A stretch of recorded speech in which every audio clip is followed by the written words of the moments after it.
Greetings, fellow model railroaders, and welcome to the Union Pacific Railroad Evanston subdivision in HO Scale.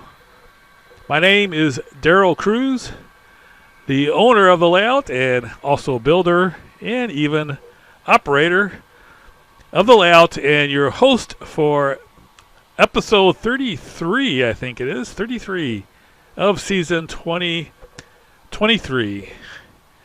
This is a regular Sunday update for September 10, 2023, and it features some finishing work on the car shops at Evanston Yard and also some finishing track work at Devil's Slide and Holcim Cement. And we'll see some operations along with an overview of what has taken place throughout the week and also what's coming up.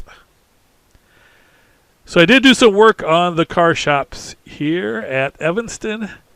I had shown these two turnouts last week, but I did get everything spiked down. All the layouts are spiked down, and I also got everything wired between the layouts. And you can see I have the turnout motors working and wired up. Now really for a turnout of this status on the yard, you probably would have a ground throw rather than automatic, but I usually like to have them automatic if possible. And I have a bunch of tortoise turnout motors left from the previous layouts, so went ahead and wired these up, and everything looks pretty good and runs great also. And then I also did some work here at the car shops. Now, if you look at this car shops, there's a couple things. First of all, not much clearance at all. I mean, it's really close. So that's a high cube boxcar, and it barely clears.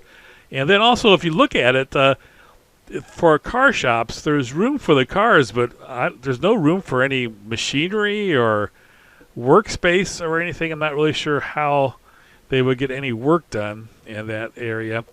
And so I decided I would build a little extension so that the car shops made a little more sense. And that's one of the nice things about Pike stuff, is that you can use material from one kit and just simply add it onto a different kit. And that's kind of what I did here. I think I am going to also, since I added the extra room there, I probably will add the second bay there and have both tracks go all the way through. I did put in some space there for doors and everything. I'm also going to raise it up a little bit on that. First of all, wanted to mention this backdrop here. I did start to work on putting some trucks and tractors and so forth to hide the seams. Probably will add some containers as well.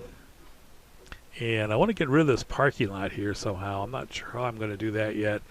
Right here, there's a seam halfway through, and I'm going to use this picture. This is actually the picture of the roundhouse at Evanston, and I'm going to cut out those two piles of dirt, and I'm going to put that right there at that seam. And so that will be a way of hiding that. A couple more seams to hide. But the car shops, I am going to add some styrene and add a floor, raise it up so that the floor of the car shops will be even with the top of the rails. I think that's usually how they do it in a car shop.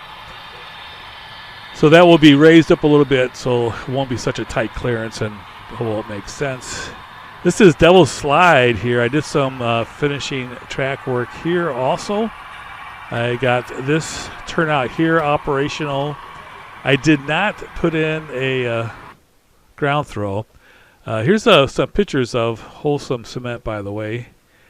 And so this is kind of what I'm kind of going to be going after. You see that mountains in the background, mountains of gravel, it looks like. Actually, it's just something that they've dug into. So that gravel there, I'm going to try and get some.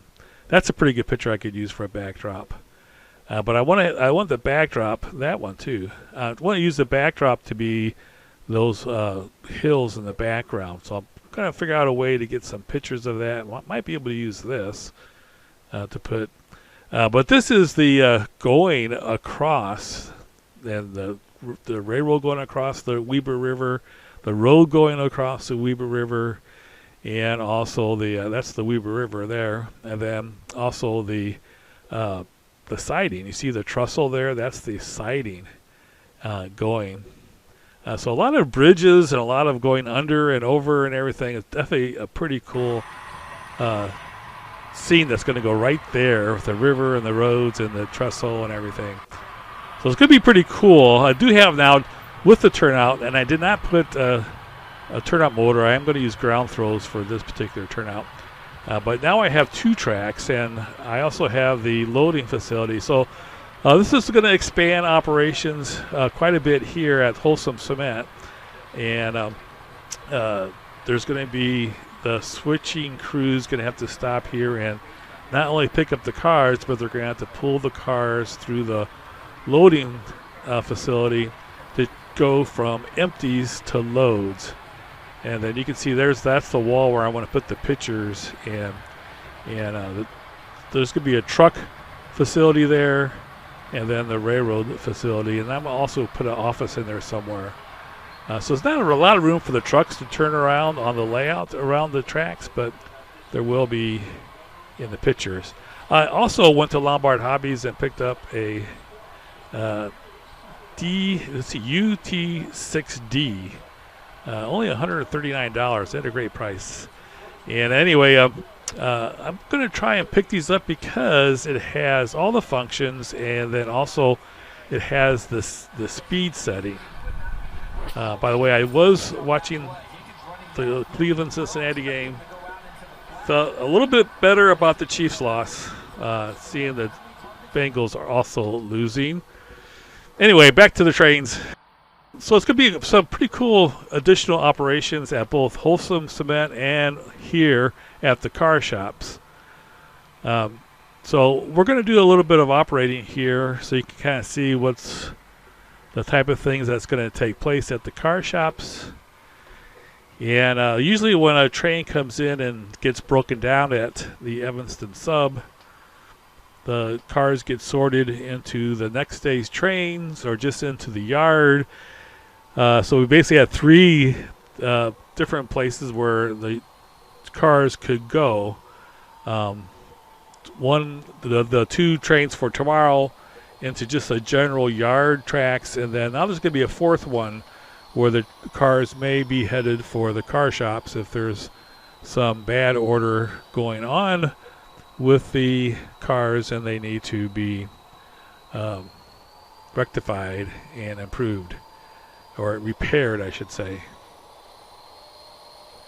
So we're bringing 3 cars to be dropped off, and we're going to be picking up 2 of the 4 cars that are at the car shop. So we're going to actually increase the number of cars here by 1, dropping off 3, picking up 2. So the Kansas City Southern covered hopper here is repaired, and so we're going to be picking that one up.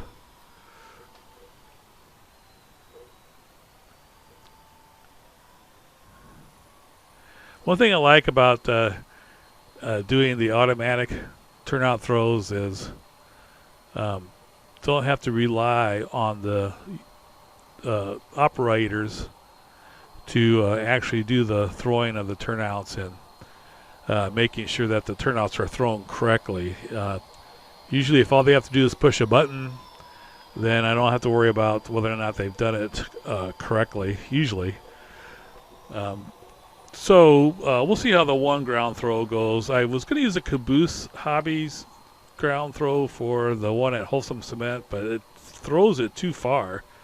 So I may have to try a N-scale one for there.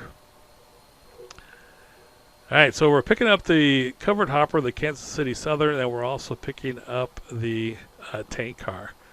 So we're going to be returning one of the covered hoppers and then this box car. So we're picking up 2 of the 4 cars, and we're going to put the other 2 back, and we're going to be putting them back in different spots because at the UTLX repair facility and then also here, different spots in the car shops would be for different types of repairs being done. So you may have cars that have multiple repairs needing to be done, so they may need to be moved while they're at the car shops.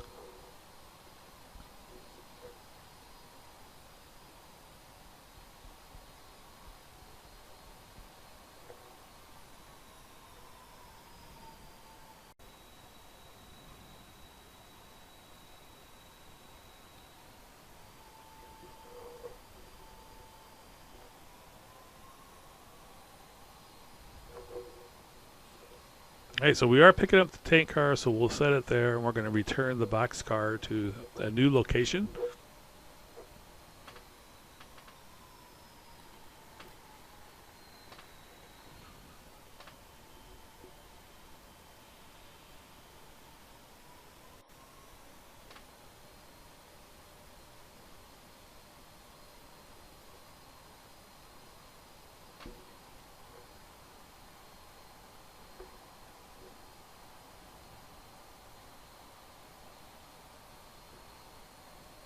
So the box car was in the far track, and we're going to put it now in the near track.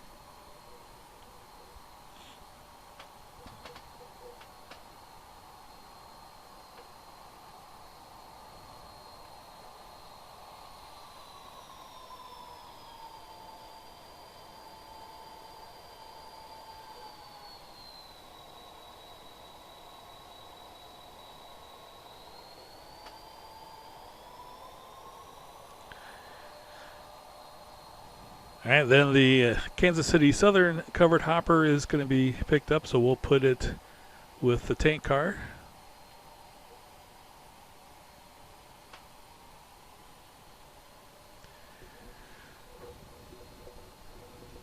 Some of the things I'm going to be working on in the next week and weeks to come is I'm going to start on the second level scenery.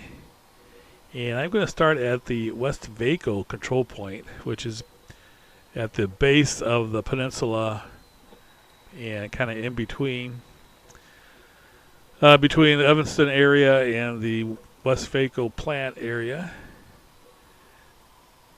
And so I'm going to be basically painting the plywood, putting down some ground foam, and then ballasting the track. I'm also going to put a backdrop there. And I'm going to try and do not only the control point, but maybe a couple feet in both directions towards the West Vaco plant and then also towards Evanston. Then I'm going to, once I get that done, then I'm going to move to the area between West Vaco control point and Peru, which is the last part of the upper level. That's and it's the upper level that's in the same room as the Evanston area here. So it's the upper level right here as we're working. So I'm going to try and again paint and ground foam, and I'll also put some trees, and then I probably won't do any static grass for West Vaco since it's pretty far away, but I will do some static grass for the areas right above Evanston, which are very close, especially towards the edge of the layout where you can see it pretty good, as we have a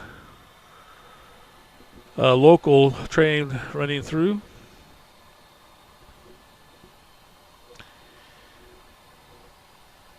All right, so we picked up our 2 cars, and we're going to then put back the covered hopper, and again this is going to a new spot,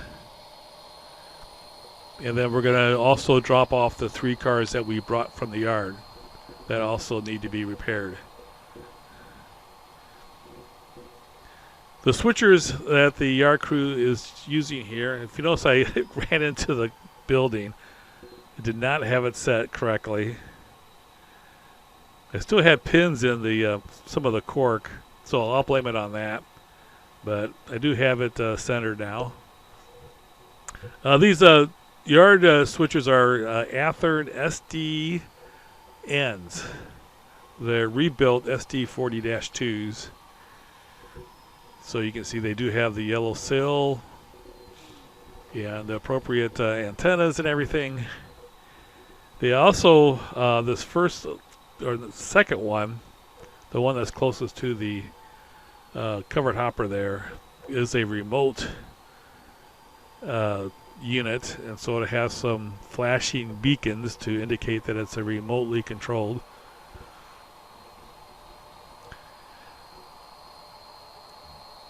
But those were Athearn ready-to-run locomotives, and they so they're not Genesis models, so they don't have quite the detail level, and I guess they're not supposed to have as great of a motor. But to be honest with you, these things run great. I love using them for the yard here. They have a good sound. They have the economy, Echo Me, or whatever it's called for soundtracks, has their economy decoder. So it has the economy decoder in there. So it doesn't have all the features. But they're very nice looking units, and they are pretty cool prototype, and they got a lot of good details. One thing I like that they have is the wire grab irons are all in place, and the sunshades, and they have windshield wipers. So a lot of the basic detail they have, and they just all have all the extra details around the trucks and so on. They do have MU hoses and so on. So great locomotives and great for the yard here at Evanston. All right, so we have everything swapped around, picking up these two, dropped off three, and that kind of gives you an idea of the operations that will take place here at the car shops in addition to all the other work that the yard crew has to do. So we are adding more and more switching operations. This layout is a lot of over-the-road running with long trains and everything, so there's a lot of that, but there's still quite a bit of switching to be done for those who love to do switching. So the yard crew now will take these two cars that they picked up and take it to the yard and put them on tomorrow's train, or put them in the yard tracks for until they're ready to be assigned to a train in the next couple days. Coming up this week, I am going to do a little review of the UT6D that I picked up. They've been out for about 3 or 4 years, so it's not the most timely, but definitely wanted to give you some thoughts. I do like it. It is a pretty nifty little throttle, and I want to kind of switch over to them because they have digital readouts, and operators will be able to see what the speed setting is. Thanks so much for watching this update. Like, subscribe, comment, become a member, and have a great week, everybody. Take care.